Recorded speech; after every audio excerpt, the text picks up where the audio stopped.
சற்று முன் கிடைக்கப்பெற்ற மிக முக்கியமான செய்தி ஒன்று வெளியாகி உள்ளது. தமிழக சட்டசபை தேர்தல் வருவதற்கு இன்னும் 9 மாதங்களே இருக்கக்கூடிய நிலையில் தற்பொழுது விஜய் அவர்கள் எந்த தொகுதியில் போட்டியிடுவார்?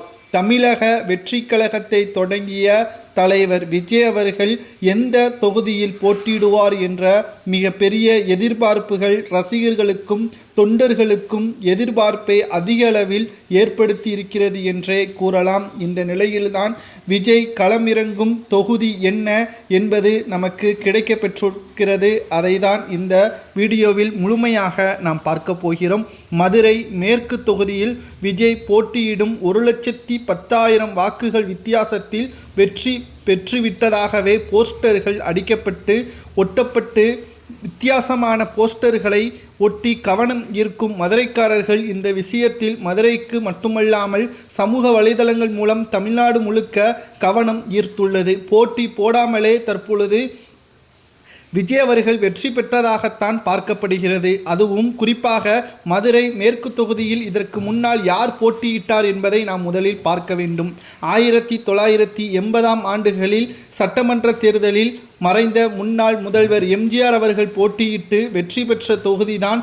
தொடர்ச்சியாக எம்ஜிஆரை பின்தொடர்ந்து துறையினரும் விஜயே அவர் பாணியிலான அரசியலையே முன்னிறுத்தி வருகிறார்.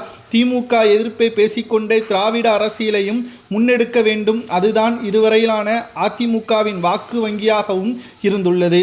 விஜயும் அதையே தான் செய்து வருகிறார். அது மட்டுமல்ல, அதிமுக தனது பழைய வாக்கு வங்கியை பல இடங்களில் நழுவவிட்ட பொழுது விஜயின் என்றி அதை தன் பக்கம் இழுக்கும். குறிப்பாக எடப்பாடி பழனிசாமி அவர்களது வாக்கு வித்தியாசங்கள் தோல்வியடையக்கூடிய இந்த காலகட்டத்தில் அதிமுகவின் வாக்குகளை விஜய் அவர்கள் பெறுவார். ஏனென்றால் அதிமுகவில் பல்வேறு மோதல்களும் கூட்டணிகளும் அதிமுகவில் பல்வேறு அணிகளும் பிரிந்து கிடப்பதால் டிடிவி தினகரன் புதிய கட்சியவை தொடங்கிவிட்டார்.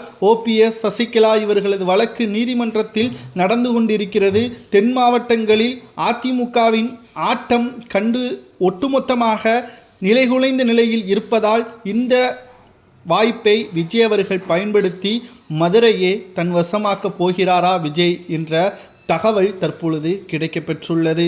மதுரையை சேர்ந்தவர் என்றாலும் விஜயகாந்த் ஒருமுறை கூட தென் மாவட்டங்களில் போட்டியிடவில்லை. விருத்தாச்சலம், ரிஷிவந்தியம், உளுந்தூர்பேட்டை வட மாவட்டங்களிலேயே போட்டியிட்டார். ஆனால் விஜய் அவர்கள் தென் தொகுதியில் மதுரையில் போட்டியிடுவதற்கு அதிக வாய்ப்புகள் இருக்கிறது. 1 லட்சத்திற்கு மேல் வெற்றியடைவதற்கு வாய்ப்புகள் இருப்பதாக கூறப்படுவதை